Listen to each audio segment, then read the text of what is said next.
Understand what is Flutter Clean Architecture. So it's a complete guide with folder structure and code example. If you are a mobile developer aiming to build scalable, maintainable and testable Flutter apps, then clean architecture is a must-learn concept, especially who are experienced developers. This guide will cover clean architecture basics in Flutter, recommended folder structures, real-world coding example and best practices. So first let's understand what is clean architecture. Clean architecture is a design pattern that separates your app into independent layers, ensuring easy testing, scalability, maintainability and clear separation of concern. So what are the core layers? So there are three core layers. First one is the presentation layer, then domain layer, then last one is the data layer. So let's understand more about all these three layers. So presentation layer basically contains two things. One is UI plus state management. UI means the widgets using which we have to create the Flutter UI, and state management is basically it's a concept where we have to manage the state of the data. So for that thing we have to use Bloc or provider or Riverpod. So these are the concepts which can help to maintain the state management. Okay, the next is the domain layer. So domain layer basically comprised of two things. One is business logic and the core logics. Okay, so that will be so there are three things will be handled using in the domain layer, that is entities, use cases and repository interfaces. Okay, so these are the three things we will be handling under the domain layer. Then the last one is the data layer. Data layer means the data basically can be fetched from the local database or the API. So in this there are three things that those are like models, repository implementations and data sources. Data sources means API or local DB. So these are the three layers. So we'll be understanding regarding the folder structure of this clean architecture in the Android Studio. Let's jump to the Android Studio. We'll be going and we'll be see like how the structure is, and we'll be going through a sample coding demonstration studio, and I have created a sample Flutter project for demonstration of this clean architecture of the Flutter, like how the clean architecture project can be created and how we can create the folder structure to arrange all these required classes and those everything we will be understanding in this sample application. Okay, so we will not bother about the data, exactly the data, but rather we have to understand the structure of clean architecture and how the classes need to be arranged in the folders, and how the flow works. So that part we'll be understanding in this video. Okay, so now if you see, this is the leaf folder, which is the where we'll be putting all our other directories and other classes. So so before going to that part, let's go to this pubspec.yml, which is the all the dependencies we have to mention here. All these dependencies, libraries and packages we have to mention here in this pubspec.yml. So here what we have added is as per this project, basically we have added this Flutter Riverpod, because Riverpod has been used as a state management library in this project, and HTTP library that is for to we have used a free API, JSON API. So if because that API doesn't work every time, sometimes it also gives error. So if it works, it will give some data, if not, it will give some error. So that is fine, because we are not worried about the data output in this sample. We'll just understand the flow, like, and all this architecture of the clean architecture project. So these two libraries has been added in this project. So just for understanding, I wanted to show it. Now let's come to this point, like we have this leaf folder, and inside that if you see, this is the main.dat, which is the entry point, the flow will start from this particular main function, we can say. Okay, and so we'll be understand that part. So let's if you see, this is run up method. Inside that we have this provider scope has been wrapped for this my app is basically it's a stateless widget, and which again use this user screen widget. So and it is wrapped with provider scope. That is the important thing need to be understand. So because we are using this Riverpod state management, so this is a syntax, we have to understand that. Okay, now this is the core folder. Like inside this lib folder there is a core folder or directory, we can understand. So core means it is basically common to all these features. So if you see the another folder, that is features. Features means it can contain multiple features or a single feature, right? Because as this simple sample has a single feature, that is user, and we will be trying to get user information. So this is a very simple feature. So let's say some another feature like a login feature, or let's say some transaction feature. So in that case we can add multiple features. There is no issue in that. So for your understanding, you just understand this particular only one user feature we have added. And in the core part there is there is some common folders like errors, network, utils. So these are like common, we can because here it is not required so far to add any as there is no complexity in this particular sample feature. So no need to add all these things. So if required, we have to add all these things. Let's say we can understand some common error implementation for any kind of error, app specific error customization, that we can add here. Any utils part, any common handling, any common utility methods or classes we need to use, that we can add, put it inside this utils. And any network means for the let's say we'll be using some library to handle this API calls and all. So that part we can add it here in the network. So that will be used for any features of this particular application. So that is how it is. And let's open this user. Now let's break it down, the user feature. Okay, so in the user feature, as I have already mentioned, there are three main layers available for any particular feature. So first one is the presentation layer. Okay, and then the domain layer, then the data layer. So these three are the important layers of any feature. Okay, so let's open this presentation layer. In the presentation layer there are two things. One is the widgets, where we have to create the UI. So this is what the screen is, basically the widget, and provider is basically the state management class, which basically as we are using this Riverpod. So user underscore provider is nothing but this class basically handle all these Riverpod specific methods. So that will be understanding. Okay, then in the domain, these three important things. So in the domain layer, that is entities. Basically it's a class which has all these properties, and which directly used in our business logic. So it has user entity means as per this we have created ID, name and email, and this is the constructor. We have initialized all these attributes. So this is how it is. Repository means this is the interface, and in the Flutter we have to, in the Dart we have to create like this, just abstract class and user repository, and this declaration, method declaration, future, it will return a future of user entity, and using this get user method. Okay, so it will take an ID of that particular user. So this is how we can create kind of interface. Then the use cases basically it is as per this, where use case means it's a the unit task, we can say. Use case means, let's say this is get user use case. Let's say we need to create a user, so accordingly we can create create user use case. Instead of get user use case, we can do create user use case. So it depends upon the task. So accordingly we can break it down, and multiple use cases can be created, right? So that is how it is. So this is we have created this user repository reference, and in the constructor we are passing it to initialized, and then this is the future, and we are in the execute method will return this future of user entity, and this is repository plus get user. It's this method will get the future of user entity future.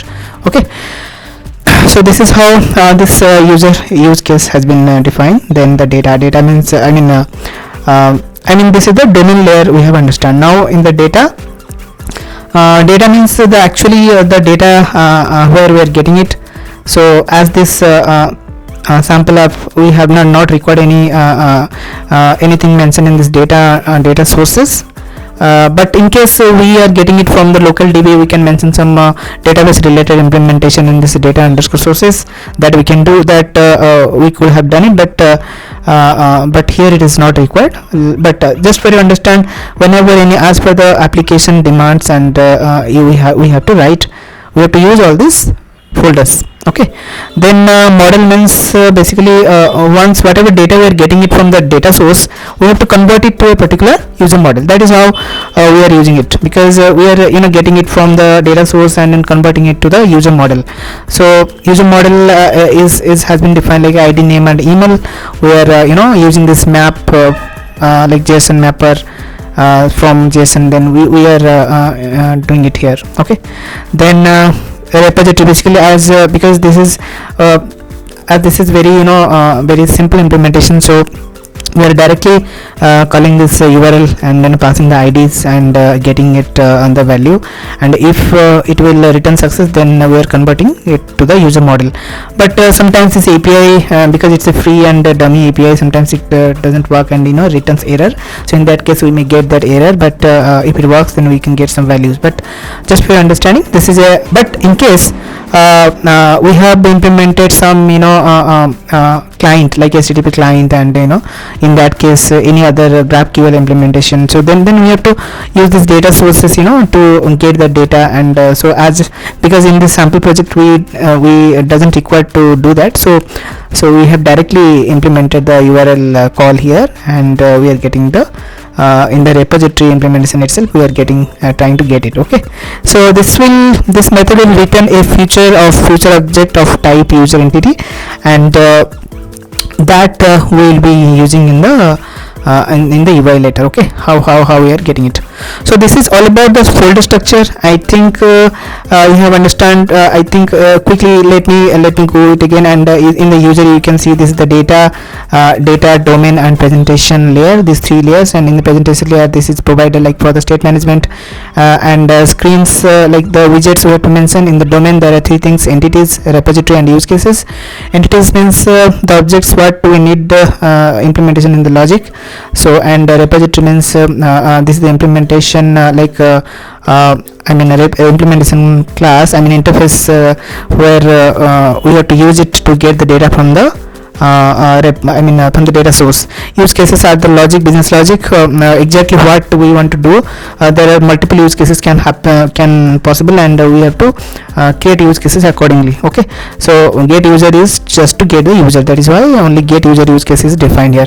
Data basically it is the data source, and it has three things: data source and models means basically it's converting the data source into the type what we'll be using further, so model. And then repository basically this is repository implementation basically, and we'll be implementing because the actual interface is mentioned in this domain layer, that is how this is user repository, but the implementation is this point is need to be carefully understand. So in the domain layer we have used a user underscore repository, that is the interface, but implementation is happened in the data layer. Okay, so that point need to be understand, and and this particular implementation is responsible to get the data from the data source, right?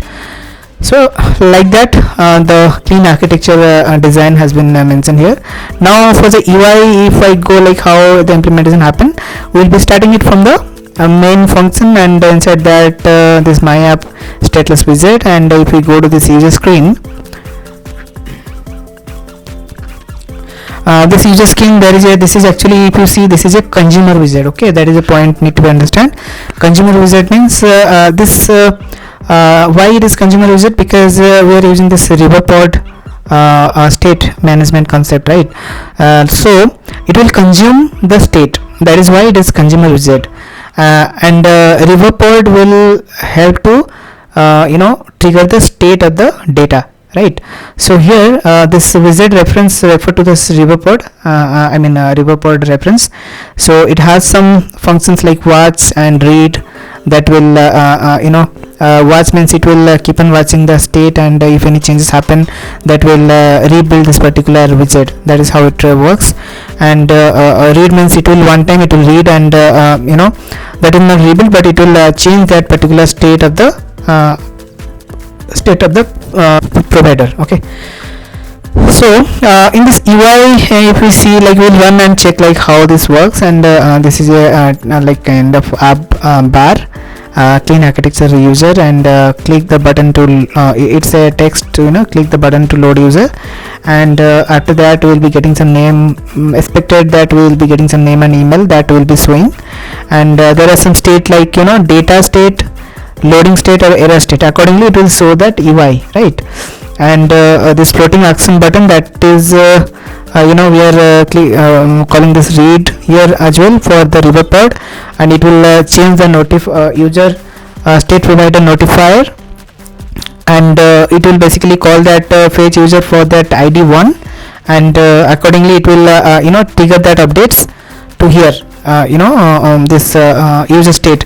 Then it will update this UI. That is how it works. So if I open this let me open this feature, then presentation. This is the provider, right? Yeah. So there is a user repository provider has been created, and it's a provider of type user repository implementation. This is the reference of the provider. Okay, this is a get user. First one is get user repository provider, then get user use case provider. It's a provider which again depending upon this user repository provider, because we are watching on this particular provider, and we are getting this value, and we are returning it back to the get user use case, right? So that is how it works. And okay, now another is the user state provider, which is a async notifier provider. Using this user notifier is another, it's a class like async notifier. These concepts are basically fall under provider. So if you need to understand this provider part, Riverpod part, then that we have to understand. I'll be creating another video particularly focusing on this in a Riverpod, but this video is particularly basically focused on the design part of the clean architecture. So that is the thing we'll be understanding here. Okay, and so this is a user notifier. Okay, and we are creating a user state provider here. Okay, that will check the state of this state of the user, like whether it is a loading state, or we are getting it from the data from the API. Accordingly it will update the UI, right? That is how it is. Then next is like accordingly, so this part is basically this provider, and this is the UI. And already we have discussed gone through all other classes, how everything is created and mapped.